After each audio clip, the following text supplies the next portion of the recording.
Bien, en este módulo vamos a estar hablando sobre análisis. Primero que nada, análisis de acciones.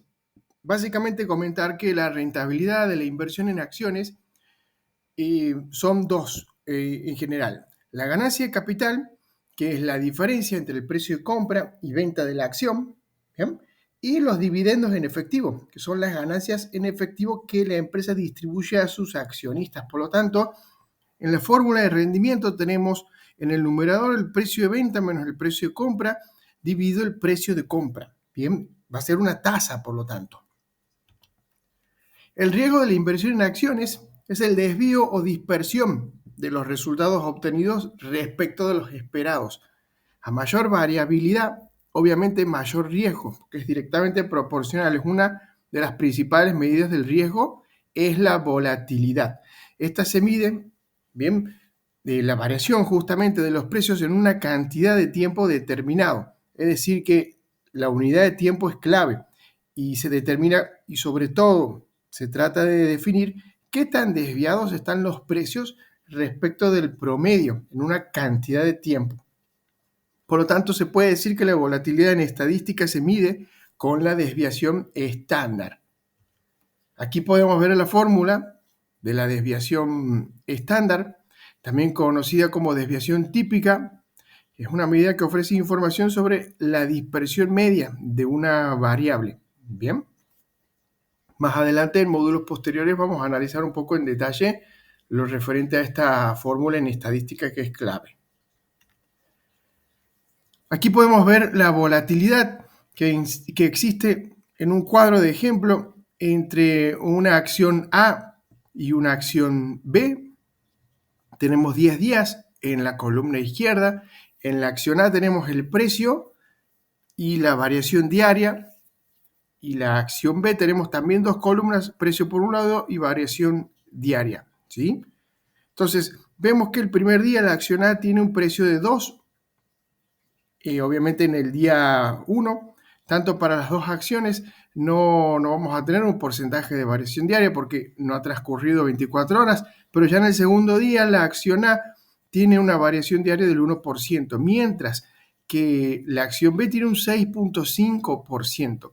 Veamos el ejemplo del tercer día. En la acción A también sigue siendo del 1%, mientras que la variación diaria en la acción B menos 1.4%.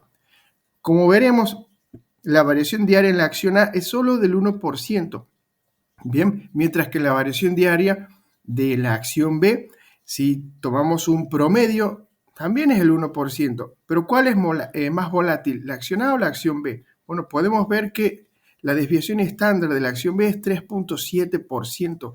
Tiene mayor volatilidad, por lo tanto, mayor riesgo es la de acción B que la de la acción A, porque hay valores dispersos bastante lejanos y extremos respecto de la media, ¿sí? Del promedio, 3.7 básicamente. En cuanto al análisis de las acciones, también podemos decir que hay otras medidas del riesgo, como la beta del riesgo de una acción, que indica cuánto puede variar el precio de una acción ante una variación del índice bursátil más representativo de esa acción. Supongamos el S&P 500, como hemos visto, o el Nasdaq 100, ¿bien?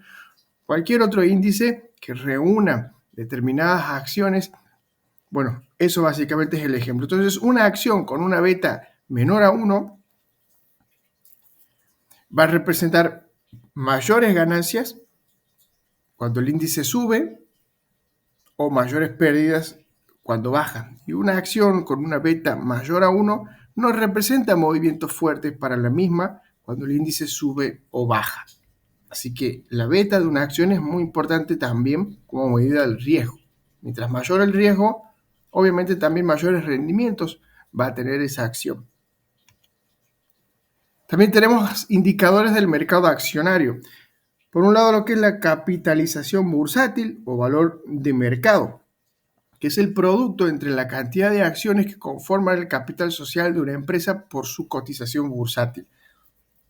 Vamos a dar un ejemplo, pues si la empresa Netflix tiene 1 millón de acciones cotizando cada una a 4 pesos, el valor de mercado de Netflix será de 4 millones.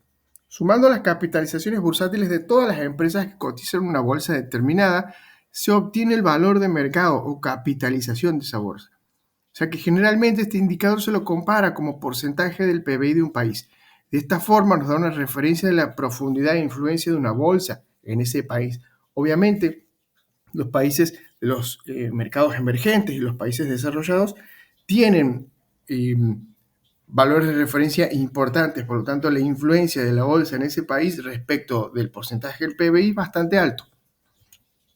También tenemos los indicadores de mercado accionario como el free float, que habíamos mencionado en módulos anteriores, que seguramente se habrán preguntado de qué va esto de free float, que también traducido al español es capital flotante. Bueno, básicamente es el porcentaje del capital social que no está en poder de los accionistas controlantes, que son aquellos que no quieren negociar las acciones.